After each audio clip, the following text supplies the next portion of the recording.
Thank you, thank you. I just first want to say I am so happy to be in the building with you guys, Power of Possible, and to share the stage with these incredible athletes. So, let me tell you about them before we start.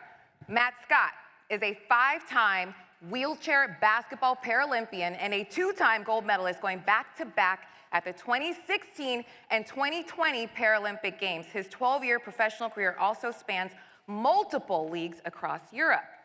Mr. Jamal Hill is a give it up. Jamal Hill is a Paralympic swimming medalist and ESPY Humanitarian Award nominee, born and raised right here in Inglewood. Woo!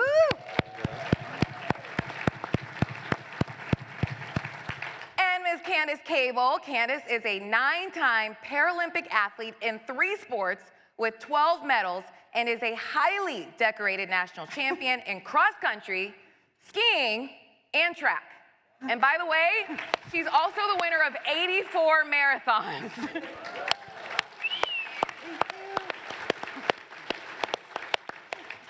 So Candace, I'm gonna start with you. Can you provide some historical context behind the Paralympic movement and how it's had a broader impact on equity and inclusion? Thank you. Thank you so much, Kristina. And thank you everyone for being here. This is a moment, a paradigm shift. This is all Paralympic panel right here. I'm super honored to be a part of this. And the Paralympics and disabled people, we disrupt the binary.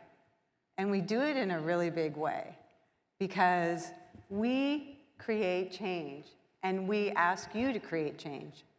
And so when we talk about the Paralympic Games, we have to talk about disability too, because they come together.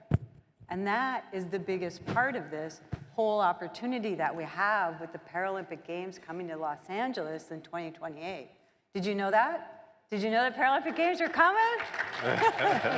Yeah. First time in Los Angeles. This will be the 3rd time for the Olympic Games, but the first time. And I feel honored to have this opportunity to be able to share some about our history as disabled people, but also with the Paralympic Games, because I'm a teacher and I teach about understanding the disability experience as well as the Paralympics. And I do this because I know that pretty much most of the non-disabled people in the world don't know anything about disability and don't know really much about Paralympics. And one of the reasons for that is that disability is very scary to a lot of people. And so people avoid us. And those with visible disabilities, like myself and Matt, they're like wondering what is going on. And then Jamal, you know, his disability is unapparent. It's an unapparent disability, so we're not sure. Does he have one or doesn't he? And only will you know if he tells you. That's right. But it's scary to a lot of people because of what comes with it, trauma, the oppression for disabled people. And to think about disability in just general is that in 1980, my very first Paralympic Games was going to be in Moscow. And I know the Olympics, Los Angeles, the US Olympic team boycotted, but we weren't affiliated with them yet. We didn't get affiliated with the US OC and now the US OPC until 2001. So we were going to Moscow, and the Soviets said they weren't going to hold the Paralympic Games because they didn't have any disabled people. We didn't exist. And that is pretty much what has happened with disabled people throughout history until the mid-20th century. We didn't exist, and we lost our humanity. You know, lots of times people didn't think of us as human beings because of our disabilities. And sports is awesome because it gives us our humanity back. I was going to say it gives us our disability back, but it makes our disability shine, but it gives us our humanity back, which is massive.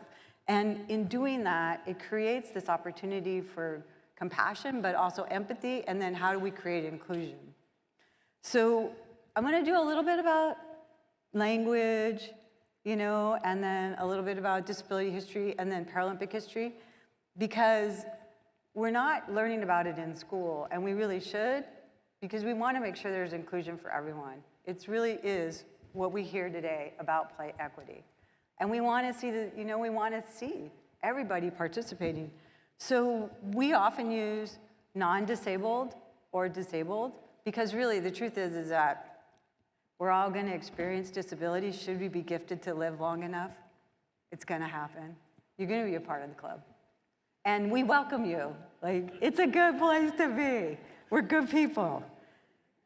We started out being called cripples, and then we were called handicapped, and now we use disabled. And disability, it's not a bad word. It's the legal word that's being used now for all the laws that protect us. And so there's a lot of euphemisms that come up with handicapable, differently able. These are all terms you don't want to use.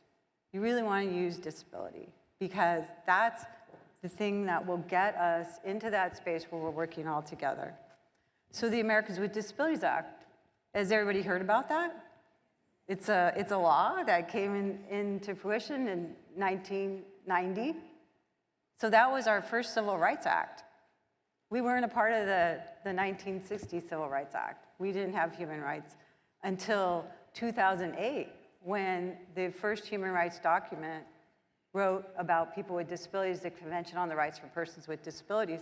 So you can see we're building our humanity back, and sport makes it happen in a major, major way. So the US government defines disability as a physical or mental impairment that substantially limits any or all major daily activities. So that could be breathing, caring for yourself, learning, all of them. And there's 61 million people with disabilities in the United States. And these are people who identify as having a disability, because a lot of people won't identify because of the discrimination that still exists. And there's 1.3 billion people with disabilities in the world. So let's talk about the Paralympics, because we want that for sure. And then we can get on to hearing about everything else that's going on with all three of us.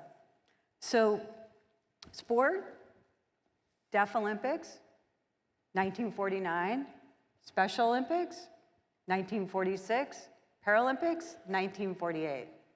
So in 1948, there was a rehabilitation institute in London called Stoke Mandeville that was rehabilitating World War II veterans. And they were using sport. And London just happened to have the Olympic Games in 1948. And I don't know if you knew this, but Jackie Robinson played on the basketball team in the Olympics in 1948, gold medal. And so at Stoke Mandeville, they wanted to have something in conjunction with the 48 Games in London. And that's how it started. So officially, they started to have the games without a contract from 1960 on in the same cities and the same venues. And the NPCs, the National Paralympic Committees and the National Olympic Committees, there's about the same amount, 209 committees in the world. And then with Paralympic sport, we have classification that talks about our disabilities. And then we get put into sport. So what we need here in Los Angeles is not so much a sport legacy, but we need sport inclusion. And we need a social change legacy. And that social change legacy can come out of sports. And it includes everyone. And it leaves no one behind.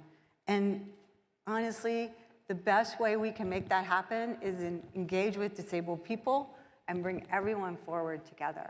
And I really appreciate this opportunity to be able to share this education, because it makes a difference when you know about us, because you got to know what you need to know, right? So thank you. And you can hear the passion that Candace speaks with, because sports has so much meaning to everyone. So I'm going to direct this at Jamal and Matt. Can you share a defining moment where sport had a profound impact on either your life or your journey as an athlete? I can jump in here, Kristina. So a profound moment for me in sports was, I always loved basketball. I always loved the ability to play basketball. And I found that Paralympic sport was one of those that if you had to see to really appreciate. And I'm like, people, you have to come see me play. I'm awesome. Like you guys got to see this, right? So I would always tell people about the Paralympics. You guys got to check out the Paralympics. You got to check out the Paralympics. It was really profound to me when I realized that I could reach you and you and you and you, all of you, just by sharing what I'm doing on the internet. I could share so many things on the internet, my training, the things that I was capable of doing. And I found that it was so profound that people really did start to appreciate, the Paralympics and really kind of following along with my journey. I really encourage all Paralympians to really put out the things that they do, because for people that don't understand the Paralympics or people haven't had awareness of the Paralympics, we provide that opportunity for them to be surrounded by it and to be to view what we actually do. So it was really profound to me that I could share with everyone across the world, like, you got to come check this out. That is awesome. Jamal? Love that. What was the question? A moment where sports had a profound impact on your life. Moment where sports had a profound impact on my life. Is this mic in okay distance? Yeah. Yeah? Okay. You guys can hear him, right? Make some noise. Okay. Yeah. Very interactive crowd. I love it. The most impactful moment in sport was actually outside of the pool of play, right? I'm a swimmer, so we don't have fields. It was at home, and Candace spoke a little bit about this. So I live with Charcot-Marie-Tooth. It's a type of hereditary neuropathy. It affects my peripheral nerves, so from my knees to the soles of my feet, I have 0% nerve capacity. Feels like I'm walking around on stilts pretty much. They just, happen to be flesh and bone. And then from my elbows to my fingertips, I have about 30% nerve capacity. So I don't like text in bed at night with the phone over my face, right? Too pretty for that. But no, all jokes aside, right? That moment for me was coming out of this proverbial disability closet. I was diagnosed at 10 years old and just immediately had so much shame around it. And not just shame, but even from my parents' perspective, they had a strong protective energy around it. Number one, they know how the world is in general. Number two, let's just get into the intersectionality of living in an urban city, living with a disability, being African American. They're just trying to keep me in private school. This is too much. So I say all that to say, I hid my disability from everyone for over a dozen years. It wasn't until I was 22 that my swim coach at the time, actually, she pulled me aside. We've been training together for a bit. She's like, hey, there's something going on here, dude. Like, yes, you're athletic. Like, I see you're super fast, but you dive off the diving board. Not really much of a jump. It's kind of like a well-articulated slide into the water, I would say. I see the way you get up, right? Like, you pick up your legs with your hands to put them on the ground, to kind of lock in that foundation so that you can move. You remind me of people with cerebral palsy I've worked in the past with, actually. And that was the first person in 12 years that I felt saw me. I think especially being around athletes, and we talk about play equity, that competitive nature, a big part of getting to any great level in life is we don't make excuses, right? Who makes excuses here? Crickets. I love it, right? So we don't make excuses. That's what it felt like living in my body. If I tell people, well, yes, I know I'm tall, but no, I can't dunk a basketball. I know I'm this, but no, I can't run that fast. Well, you wouldn't believe me, but this is what's going on in my body. You just can't see it. So, I had this fear that I wouldn't be validated. And when I first entered the Paralympic movement in 2018, I won my first national championship in swimming that year. And I remember coming home as a swimmer. Athletes, you travel a lot, right? I came home, and I'm still living at home with my parents at this time. And I just remember being so distraught at night. I was just up, I was crying. My he's old school, super night owl, you feel me? Always around at 3 a.m. when you need him. And I'm just so gut-wrenching, like heart-wrenching. I was having trouble, like, man, I've tried to be this other person for 22 years, well, for 12 years, and, you know, what if people don't accept me? What if I get out here, you know, like, I feel like I'm already got eyes on me on the pool deck a little bit. Now people are trying to figure out what's wrong with me. Is he a cheater? What about the people from my past? Is he a liar? Just so much fear, and I came to my father, God bless his heart. He did not know what to say. But what he said to me was the most impactful moment in my sports career, and what he said was, hey, you know, I really don't care, you know, if you, I mean, it'd be great, but like, I don't care if you go win a gold medal. I don't care, like, you know, if you end up being a janitor at the library down the street. Like, I love you because you're my son. I love you for who you are. That's, you know, ability, disability or not. And so Candace spoke so much about humanity, and that actually was the most impactful moment that gave me the courage to go ahead and say, I think I'm gonna just be who I am, and we'll roll with the punches. Woo.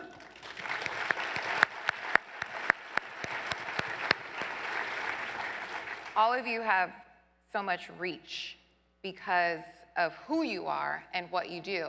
So can you share some initiatives, programs, any advocacy you've done to promote inclusion for adaptive athletes in each of your respective sports? I can start.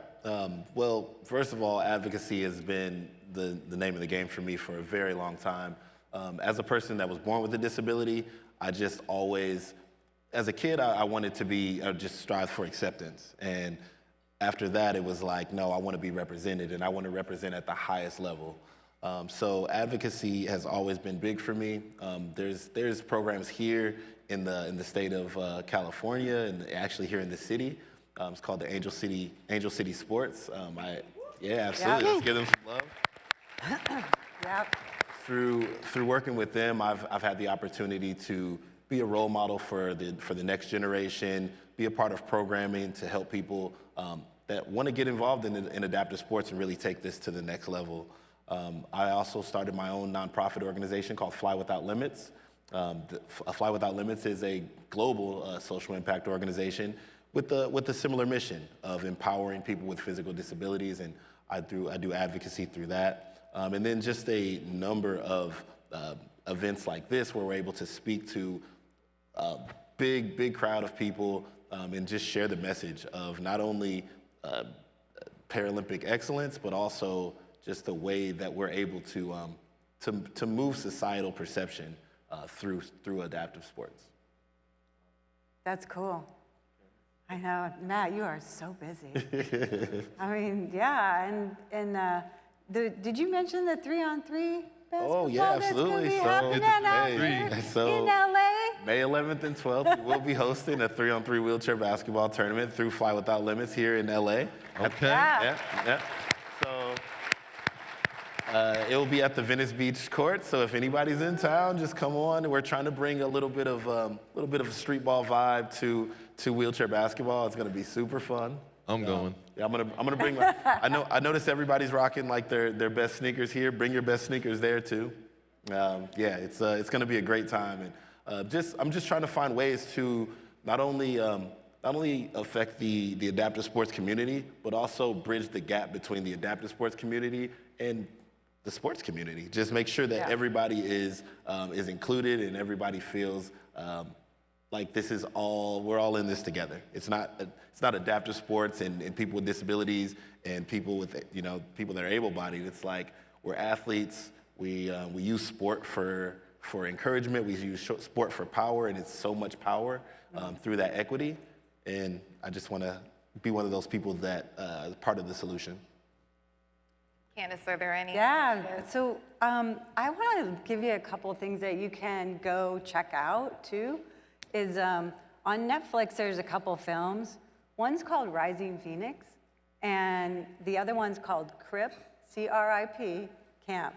And CRIP Camp is about a bunch of disabled people going to camp and then becoming folks that were instrumental in making sure that the Americans with Disabilities Act was passed. And so they became some of our civil rights leaders. And those two films, the Rising Phoenix film, it's about the Paralympics in 2020, well, actually 2021. But those two can give you some idea. And there's also a book called Wheels of Courage. And it's by David Davis, and it is about the history of wheelchair basketball. And it's really good because it shows this instrumental and inclusion piece that's kind of happening since World War II and how it gets built up and affects our civil rights. And so some of the things I'm working on are, I'm the president of the U.S. International Council on Disabilities, and we work a lot in the international spaces of making sure that anything that the federal government is working on overseas is accessible for people with disabilities, because they build a lot of stuff. And the Convention on Rights of Persons with Disabilities that I mentioned earlier also has an Article 30 that talks about, there it is, play, leisure, culture, and recreation. I wanted to be able to read it because it's in the Human Rights Treaty for people with disabilities. And this treaty is the most comprehensive treaty ever written because it includes everyone. And what we all know in this room is that sports and play really help define us in so many ways. And for this Article 30 to be in this human rights treaty is massive. There's nothing about sports in any of the other human rights treaties. So we're working on that. And then locally here, I work with an organization called KEEN, which is Kids Enjoy Exercise Now. And have a chance, please look it up, because it really works with youth with disabilities that have multiple disabilities so that they can play, but oftentimes they're not included in other sports opportunities that are available for disabled people. So those are a couple of things I'm working on. Now, before we leave, I know everyone in this room wants to learn, wants to improve, like what they can do better in their own communities. What are some steps, initial steps that sports organizations, that your local communities can do to support youth with disabilities on and off the field? Jamal, why don't you start? I always say that heroes are made locally and they're known nationally. So us all being in here, obviously LA84, right? Our favorite organization, right? Renata's in the back. LA84, our favorite organization, right? Okay, there you go. I believe you now. No, but on a local level, personal experience, personal story. I'll never forget when I first made that commitment to the Paralympic movement. There was a newspaper called the LA Sentinel. No, it was LA Standard newspaper. Small, independent, local newspaper. When I tell you, once that article was published, me, my sister, my girlfriend, we rode around to every corner spot, every bodega in Crenshaw District. No one else got a newspaper. We went and we took every single newspaper just because it was amazing, you know. Between the three of us, we didn't know anyone that we knew like that had even been written about doing anything. And I just can't help but remember how much that lifted me up, just to know, like, wow, I've been recognized by, like, my block, my neighborhood, you know, like, had that happen, I don't know if we're sitting here, you know. I don't know if I have a rose gold medal.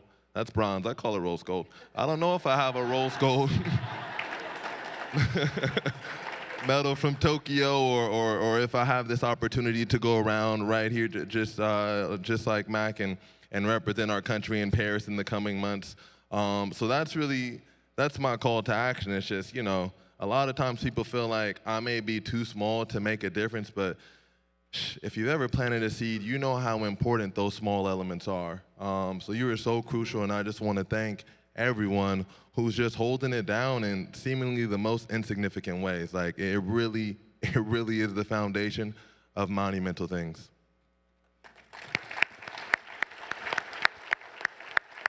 Matt, I'll have you wrap it up for us. What are some steps that you think organizations and communities can take to support youth with disabilities? Advocate. If you think that you are advocating too much, then you're probably not advocating enough. If you think that you've spoken about the Paralympics too much, you have not spoken about it enough. people need to know that LA28 is right around the corner and that people need to be in the stands and checking it out. People need to know that, that Jamal is he's going to make that rose gold a gold in LA 2028, right? People need to know just the advocacy just cannot stop, and I encourage people to not only just advocate, make sure that you're getting the message out there. The word of mouth is powerful. Sharing things widely on the internet, and just making sure that people are aware that this movement is growing and this movement is powerful. And advocate. Can I just say one thing though? I encourage all of you to connect with people with disabilities. Like, start engaging and learn about us. Do some homework and learn about us, but talk to us, hire us, bring us in, because there's a lot of opportunity to be able to make sure you do it right, because we have captioning over here on the left, and it is awesome that we have captioning here. It's also really hard to read because of the color of the captioning. And so maybe if somebody with a disability had been talking to how to do it, it might have helped to make it right. And so engaging with us from the beginning to the very end is critical, because that way we include everyone. Awesome. Yeah. Thank you so much.